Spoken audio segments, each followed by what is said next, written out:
Okay, hey, how's everybody doing there? Hey, Warbard fans.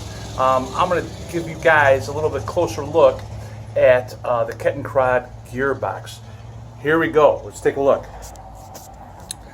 So this is where I'm at, okay? I'm trying to get, this is the high-low gear, okay? I took the tail shaft out. Let me show you that again. Right here is this, okay? So here's the tail shaft assembly.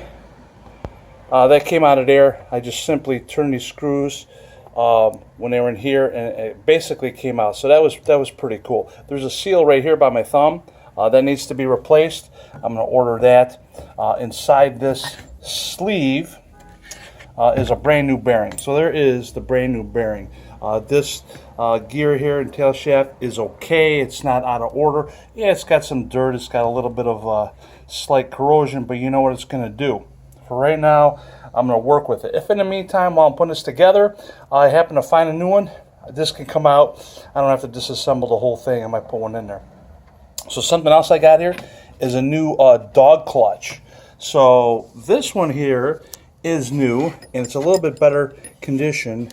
Let me show you, a little bit better condition than the one that was in there. So these are the things that need to have been gone over. You take a look at it. So if you look at the crenellations here, where my finger is, it's supposed to be angled, okay? And there's a slight angle on that one. Now, if this wears out, when this engages the tail shaft, let me get this on there for you. Let me try that again. All right, I got it in there. So this slides in and out, and while it's sitting there, if it doesn't have that angle both ways, it could back out. So this helps it from backing out. This one's a little bit better condition, so I'll be using that. Okay, so that's the tail shaft, my new dog, new bearing, and I am going to get a new seal. So this should be all real good. Back to the gearbox itself. Here is the low-high gear. Okay.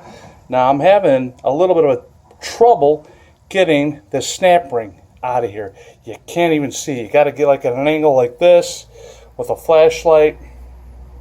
So here is what I was talking about from day one of the trials and tribulations of the vehicle. Okay, so I had a snap ring pliers set. The first one doesn't squeeze it enough.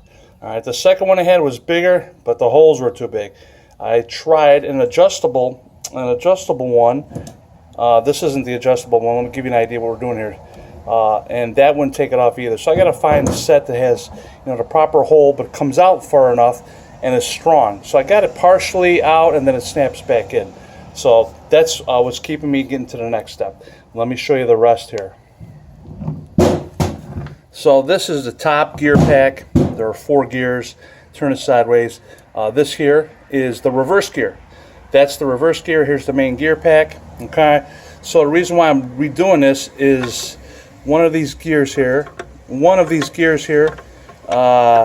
There it is. I'll show you again. I think I showed this in a previous video.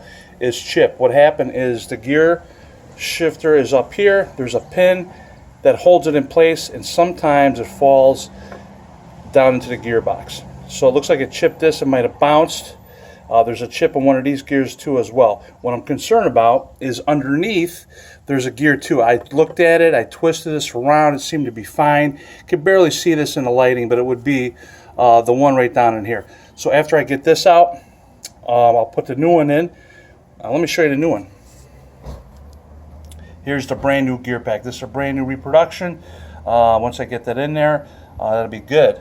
So back to the gearbox. At the back of this gear shaft assembly is a bearing. Bearings inside the cup. So that'll be new as well. The front bearing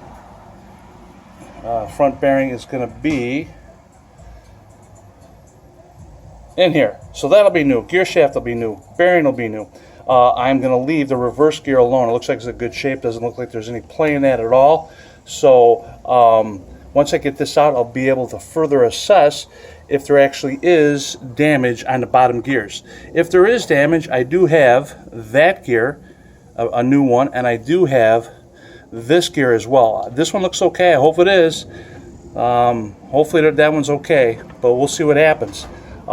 These gears are tough to get. Seems like lately a lot of people don't want to make them. But here is the one gear I was talking about. So this one goes This one goes below that one on the bottom. So once that's out, I can assess, and if I need to put that in, I'll put that in. The cool thing is this one already has a new bearing sleeve in there. So if I do have to take that bottom one out, this one already has a nice bearing. Looks like it's in good condition. If I do get to the bottom, I do have to take it out. Probably take the better of the two. Which one has a better bearing? You know, brass bushing here. I'll use that. So I have some options with that one. I do have a new dog clutch for the bottom there too. The other one's not in bad condition at all. I don't think so. I don't think these wear out. I just, you know, came across it, bought it, and figured, hey, if I take it apart, replace all this stuff with the better parts. Here is another gear I have, okay? This is the one for the bottom there. This one is one of these is actually a new old stock. The rest of them are reproduction. This might be a new old stock. So if this one's in better condition than what's down there, I might have to roll with that.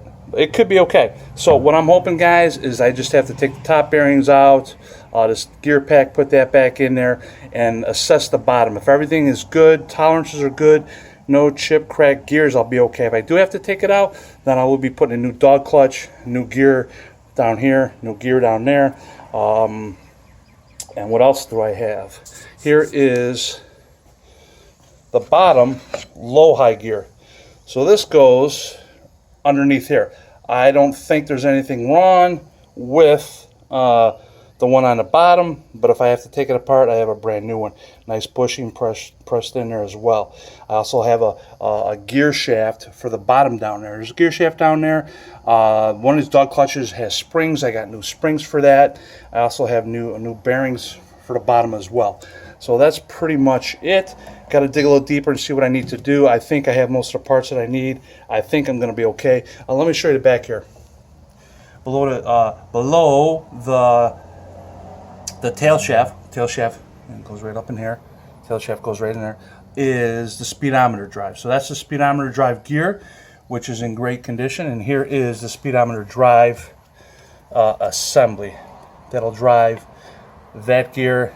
This will bolt onto there, and then of course this will go to the cable to the speedometer. And this is original paint, so I decided I'm going to leave this in this original color. So yeah, here's some of the bearings I got. Gear shaft, bearings, all bearings, another sleeve, new old stock. I think this is a new old stock. Just needs to be cleaned up and it's brand new if need be. And I get to the bottom once again, I will go ahead and dig it out. I got spacers if I have to take it out. There's spacers underneath here. Here's the gear shaft, bearings, and that's basically about it. So yeah, stay tuned for our excitement. Look forward to getting the correct snap ring pliers, getting this off, and then all this stuff will start popping out. Hey, thanks again, guys. If you haven't subscribed, please do. Like to see the thumbs up.